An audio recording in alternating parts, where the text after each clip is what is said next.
Olá, bom dia. Hoje, 15 de maio de 2024, depois de uma parada significativa, estamos de volta. Nessa manhã de temperatura amena, depois de um calor abrasador, vamos voltar à nossa narrativa, ao nosso papo. E eu queria falar de um assunto que eu acho que eu já abordei em outras ocasiões, mas queria falar mais a fundo sobre ele. Aliás, até respondendo uma indagação da minha sobrinha Cristiane. Por que vocês moraram na Zona Sul, na Glória? Por que Marambaia? É uma história longa que eu acho que eu já abordei aqui, mas não em detalhes.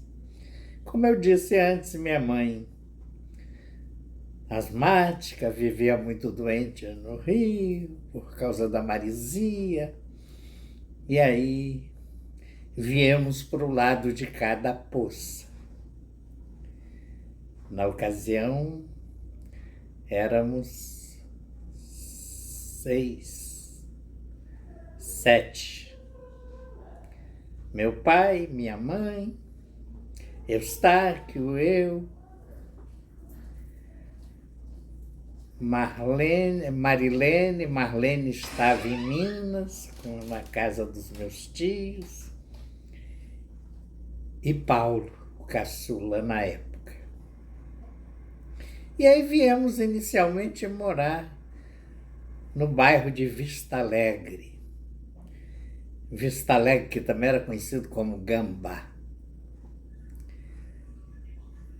Mas Vista Alegre mais lá para dentro, mais no sentido como quem ia para Monjolos. Meu pai alugou um prédio comercial com 2 portas de aço, onde ele instalou a alfaiataria, e havia uma residência nos fundos, com acesso pela alfaiataria. E ali nós fomos residir.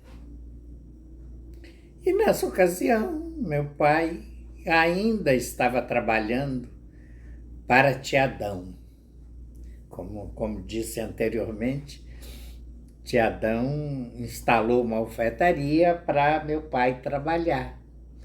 Meu pai que viera de Tinga. Me lembro até o nome dessa alfaiataria. Alfaiataria Minas São Luís. Era clube de roupa. Clube de roupa, a pessoa compra, escolhe um número e tem sorteios semanais. Mas se não for sorteado durante determinado número de semanas, assim mesmo recebe o prêmio. Se for sorteado antes, recebe antes e deixa de pagar.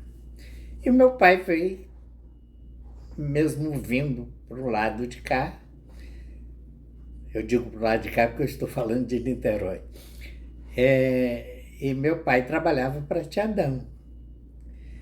Mas começou a pegar entrar fregueses dele. E até que chegou o momento que rompeu a sociedade com Tiadão. Passou a trabalhar sozinho, por conta própria. Esse lugar que nós fomos residir, que meu pai instalou a alfaiataria, era de propriedade de um senhor chamado Seu Porcínio. Mas logo depois meu pai resolveu vir cá mais para fora, para Vista Alegre, mais para a entrada do bairro, que era mais movimentado, tinha um comércio. Como eu ia dizendo, meu pai veio com a alfaiataria cá mais para fora no bairro, um lugar onde tinha comércio, tinha o armazém de Santana, Manuel Santana, que era o proprietário daqueles prédios comerciais.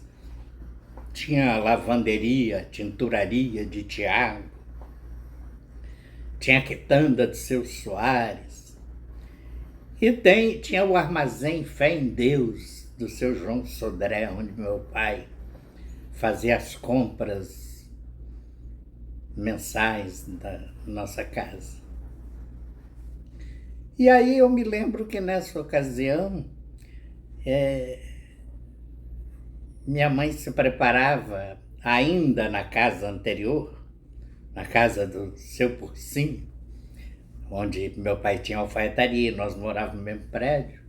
Minha mãe se preparava para ir ao enterro de uma vizinha que havia falecido, cujos filhos eram nossos amiguinhos. E aí minha mãe ligou, porque na ocasião a rádio relógio dava a hora de segundo em segundo, minuto a minuto, e com as notícias, com o que estava acontecendo naquele momento. E quando minha mãe liga na rádio relógio, sintoniza na rádio relógio para acertar a hora, para não perder o horário do sepultamento da vizinha, a rádio relógio noticiou: acaba de suicidar-se o presidente Getúlio Vargas.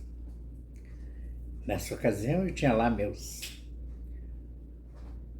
7 anos, dia 24 de agosto, coincidentemente era o dia do aniversário do meu pai. Suicidava o presidente Getúlio Vargas. Isso ficou marcado na minha memória.